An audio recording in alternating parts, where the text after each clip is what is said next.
आचार्य कहते हैं कि जिसका सहयोग होता है उसका वियोग कभी न कभी जरूर होता है। इस प्रकार विगत 10 दिनों से चल रही दिव्य महावीर कथा का भी अंत आज हुआ। इस 10 दिन की महावीर कथा में आज भगवान महावीर का साबला में जन्म कल्याण मनाया गया। पूज्य गुरुदेव ने सभी को प्रोत्साहित किया था कि आज के दिन सभी लोग सुबह 5 बजे अपने घर से बाहर निकलकर अनेक अनेक वाग बजाकर प्रभु महावीर का जन्म कल्याण का जयघोष करेंगे। वास्तव में सुबह 5 बजे साबला मंदिर परिसर में हर तरफ वागों की आवाज़ सुनाई दे रही थी। उसके पश्चात सभी ने अपने घरों में दीप जलाकर दीपावली मनाई और अपने घर के आंगन को रंगोली से भी सजाया।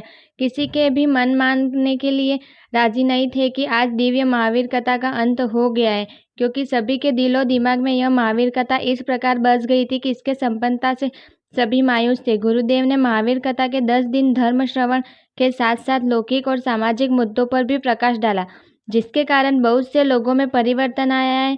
वास्तव में अल गुरु वही होते हैं जो धार्मिक शिक्षा के साथ साथ लौकिक शिक्षा भी प्रदान करें। असल में यह महावीर कथा साबला के इतिहास में स्वर्णिम शब्दों से लिखी जाएगी।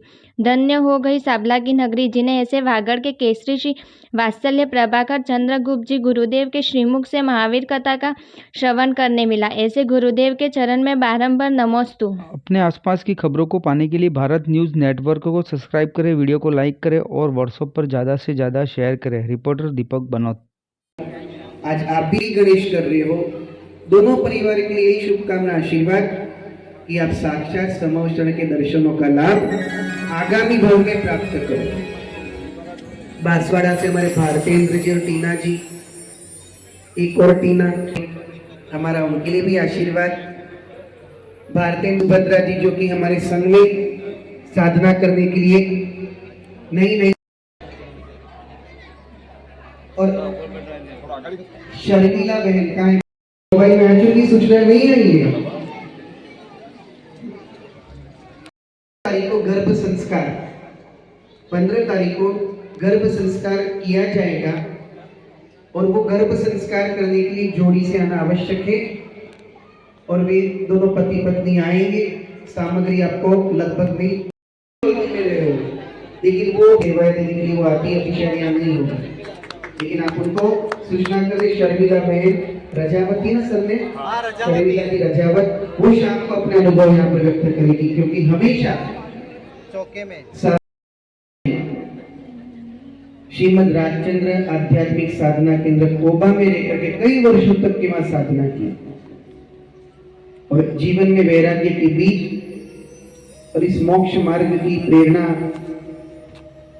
आचार्य गुप्तिनंदी गुरुदेव, राजश्री माता जी, मनोज्ञ सागर जी गुरुदेव, उनसे प्राप्त की। ऐसे ही हमारे श्रीलक जी भी कोबा में रहकर कई वर्षों साधना की। अब विचार करो, एक कथा सुनते सुनते एक दिन आपका भी इनके जैसा बनने का है, तब जाकर के कथा सुनना सार्थक है। आज इस कथा में प्रतिदिन बाहर से भक्तगण पधारते। आज भी कई भक्तगण बाहर से पधारे, कुआं से, चित्री से, भीलुड़ा से। हमारा सबके लिए आशीर्वाद। लोहारिया से